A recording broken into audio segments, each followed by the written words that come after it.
Hello guys, welcome back to the channel.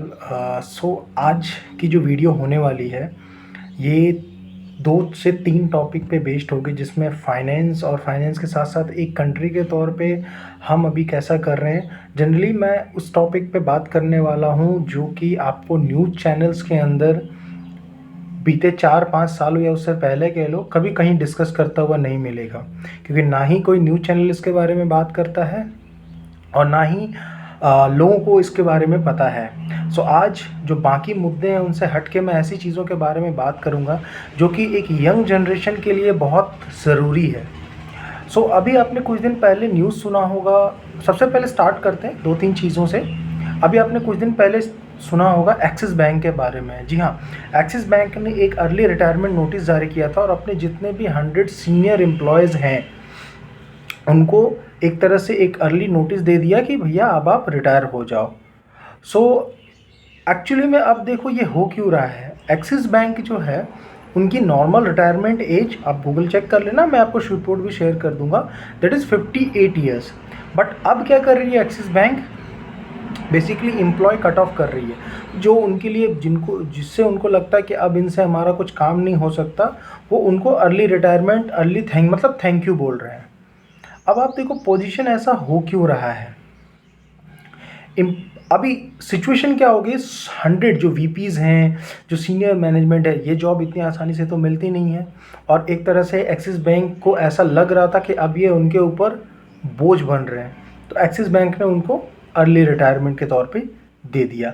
और इस पे एक्सिस बैंक का कहना ये है कि वो जो पूरा सिस्टम है ना उसको रीस्ट्रक्चर कर रहे हैं। और एक तरह से जो मतलब सीधा सीधा कहना ये है, मैं स्ट्रेट बात करता हूँ, सीधा सीधा कहना ये है कि भैया अब आप हमारे काम के नहीं हो, अब आप थैंक यू हो जाओ, जा सकते हो, क्योंकि हम कंपनी पे बोझ बनते जा रहे थे। अब एक बात बताओ, पुराने टाइम में हमारे जो ग्रैंड पेरेंट थे, मम्मी पापा थे, ये कहते थे कि भाई बैंक में जॉब करो, जॉब सिक्योरिटीज़ हैं, बैंक में जॉब करो। एक तरह से बैंक को एक रेलवे इस टाइप की जॉब सिक्योरिटीज़ के तौर पे बहुत अच्छी जॉब मानी जाती थी। बट क्या ये सच में जॉब सिक्योरिटीज़ हैं? क्योंकि अगर आप देखोगे तो आपने 100 फैमिलीज़ को एक झटके में निकाल दिया। ये भी नहीं सोचा कि हम कहाँ जाएंगे, क्या करेंगे। मतलब एक सोचो, अगर आपने अपनी लाइफ का 10 से 15-20 साल, और जो इस पोस्ट पे होते हैं उन्होंने कंपनीज़ को अपनी ज़िंदगी को नौकरी में दिया होता है, तभी वो उस लेवल पे पहुंचते हैं।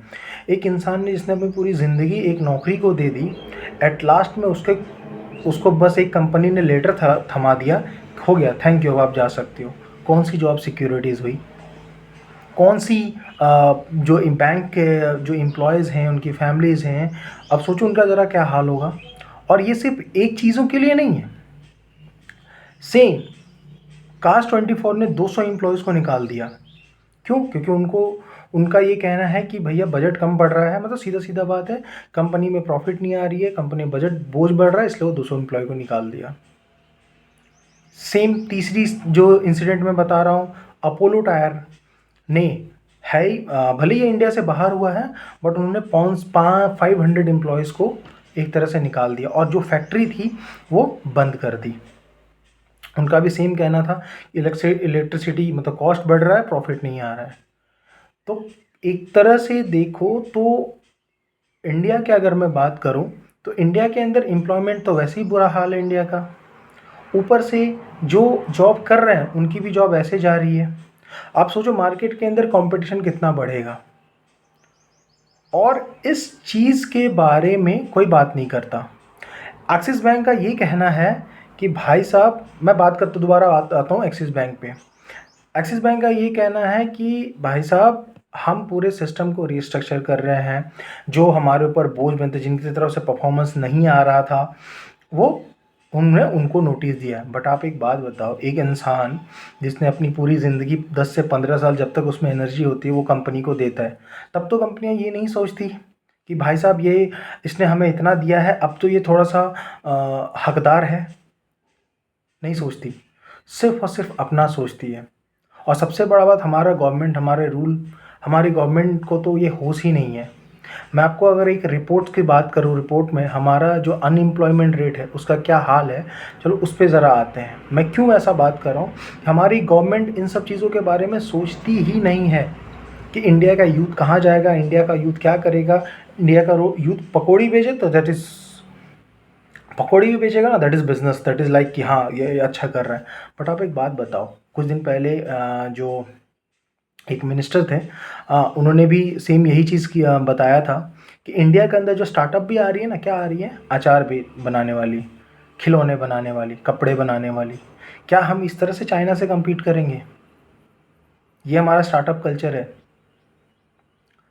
सो आई थिंक ये सोचने वाली बात है। खैर स्टार्टअप कल्चर तो बहुत दूर की बात है, बट अभी जो करंट सिचुएशन आ रहा है कि बैठे बैठे कंपनी एक साइन करती है और इतने एम्प्लॉयज़ बाहर, बैठे बैठे कंपनी एक साइन करती है, एम्प्लॉयज़ बाहर, और इसके एवज़ में हमारी गवर्नमेंट क्या कर रही है? कुछ नहीं। इसके बारे में ना तो कहीं न्यूज़ में बात होती है, ना तो कहीं बात होती है। सो अब मैं आपको एक रिपोर्ट के तौर पे बात करता हूँ, अगर आप देखोगे आप शॉक्ड हो जाओगे। सो मैं आपको रिपोर्ट भी शेयर कर दूंगा, आप देखो। सो अगर हम 2000 से लेके 2022 तक के रिपोर्ट की बात करें, सो 2000 में हमारा अनएम्प्लॉयमेंट रेट था 5%, 5.56%।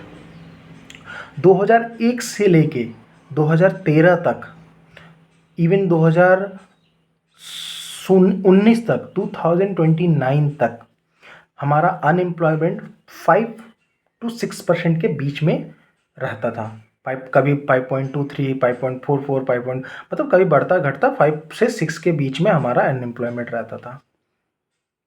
आप एक बात बताओ, 2000 में, मैं यहाँ पे किसी एक गवर्नमेंट को फेवर नहीं कर रहा हूँ, मैं सारे गवर्नमेंट की बात कर रहा हूँ। 2000 से लेके 2019 तक सेम यही रिपोर्ट रहा।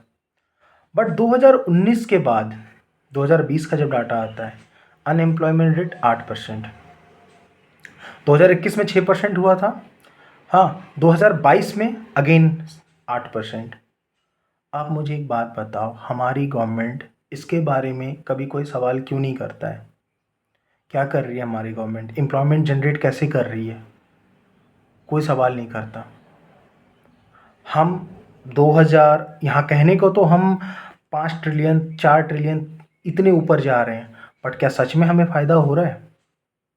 मैं आपको एक स्टोरी बताता हूँ। अभी एक रशिया और यूएसए की जो वॉर जो चल रही थी, जो सैंक्शंस वगैरह जो रशिया ने यूक्रेन पे किया था, उसके बाद यूएसए ने सैंक्शन लगाया था, और उसमें सबसे ज़्यादा फ़ायदा, कहते हैं फ़ायदा इंडिया का हुआ था कि तेल हमने रशिया से सस्ता खरीदा, तेल हमने बट एक्चुअली क्या आपको पता है, हमें कुछ फ़ायदा नहीं हुआ। एज ए इंडियन कंट्री हमें कुछ फ़ायदा नहीं हुआ।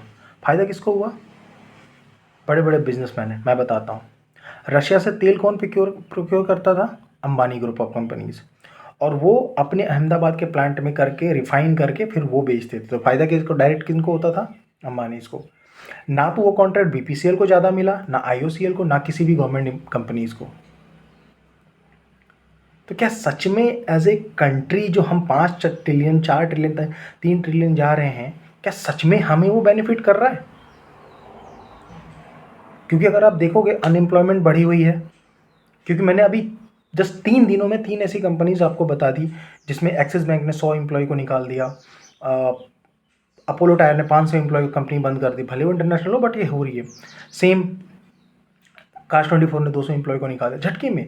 कंपनियां मतलब ये भी नहीं सोचती हैं कि इनको एक ये कहाँ जाएंगे या इनके क्या है, कुछ नहीं। आपको कोई, आप जब तक वो एक कहावत देखे हो, जैसे गन्ने होते हैं ना, मशीन में डालते हैं, ऐसे डालो निचोड़ो, जब तक उसमें जाने निचोड़ो, फेंक दो उठा के, कोई काम का नहीं है उसके बाद।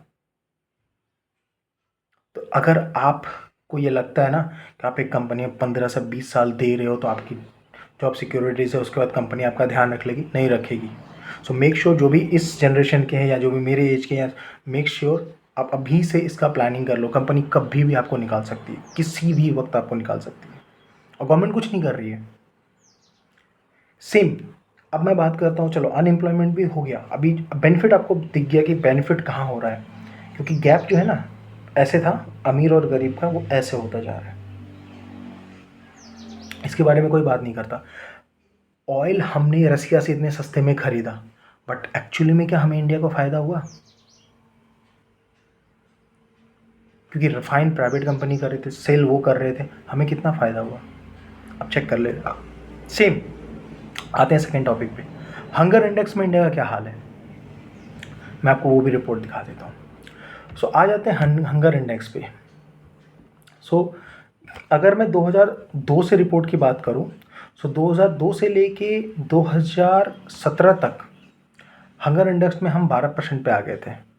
मतलब हंगर इंडेक्स की अगर मैं रिपोर्ट कर आप समझ मैं बताऊं, सो जितनी भी हमारी एक पॉपुलेशन है उससे कितने परसेंट जो है वो भूखे रहते हैं, हंगर इंडेक्स ये होता है। सो बेसिकली भूखे रहते हैं। सो 2017 तक हम 12.5% 13% पे आ गए थे। बट 2018 के बाद से लेके अभी तक हम 16% पे जा चुके हैं, 16.70%। इवन अगर मैं कंट्री वाइज अगर बात करूँ तो जो कंट्री के हिसाब से अगर आप बात करेंगे तो नाइजीरिया हमसे ज़्यादा बेटर है। और ऐसे बहुत सारे, एक्वाडोर हो गए, ग्वाटामिला हो गया, ऐसे बहुत सारे कंट्रीज़ हैं जिनका हंगर इंडेक्स हमसे कम है, मतलब वो हमसे ज़्यादा अच्छे हैं। क्या सच में गवर्नमेंट इन सब चीज़ों पे फोकस कर रही है? पहलगाम अटैक से पहले भी, पहलगाम अटैक हुआ वो सब कुछ सही हुआ, वो बिल्कुल होना चाहिए और इंडिया को रिटेलिएट करना चाहिए। बट आप एक बात बताओ, उसके अलावा कभी भी किसी भी चैनल पे आप खोल के देख लो, कोई भी इन सब टॉपिक पे बात नहीं करता। ये हाल है हमारे देश का। हम हंगर इंडेक्स में नाइजीरिया, जिसकी इकोनॉमी आप खुद पता कर, हम उससे भी नीचे हैं। हमारा ये हाल है। क्या सच में हम जो 4 ट्रिलियन 3 ट्रिलियन इसको डिज़र्व करते हैं क्या? क्योंकि जो 80% जो मनी है वो 20% लोगों के पास ही है, बाकी 80% वही वाला हाल है। और ये हंगर इंडेक्स क्यों बढ़ रहा है? इन अनएम्प्लॉयमेंट बढ़ रही है, हंगर इंडेक्स बढ़ रहा है, गवर्नमेंट वैकेंसी का इतना बुरा हाल है, गवर्नमेंट वैकेंसी का। इवन गवर्नमेंट ने भी अब प्राइवेट कंपनी को देना स्टार्ट कर दिया है। और वो एम्प्लॉयमेंट में सैलरी कितनी देते हैं? 8,000, 8,500 ऐसे करके सैलरी देते हैं वो। गवर्नमेंट से उन्होंने कॉन्ट्रैक्ट ले लिया, गवर्नमेंट को उसका भी हेडेक नहीं चाहिए, फिर वहाँ से भी कभी भी किसी को निकाल सकते हैं। तो हमें ये सोचना है कि एज ए कंट्री हम कहाँ जा रहे हैं। एक्सिस बैंक हो गया, आकाश, ये सब कंपनीज तो बस एक एग्जांपल है, ऐसे ऐसे बहुत सारी कंपनीज हैं जो अपने एम्प्लॉयज़ को रातों रात निकाल देती हैं। क्या हमें ये सवाल नहीं करना चाहिए हमारी गवर्नमेंट क्या कर रही है इसके लिए? सो अगर ये वीडियो आपको सही लगती है, यूज़फुल लगती है, वीडियो को शेयर करें ताकि मैक्सिमम जो यूथ जनरेशन है ये सवाल हर किसी के मन में और ये सवाल हर कोई करे गवर्नमेंट से। So thank you so much, आज के लिए इतना ही। मिलते हैं अगले वीडियो में, तब तक के लिए थैंक यू सो मच, ध्यान रखें अपना।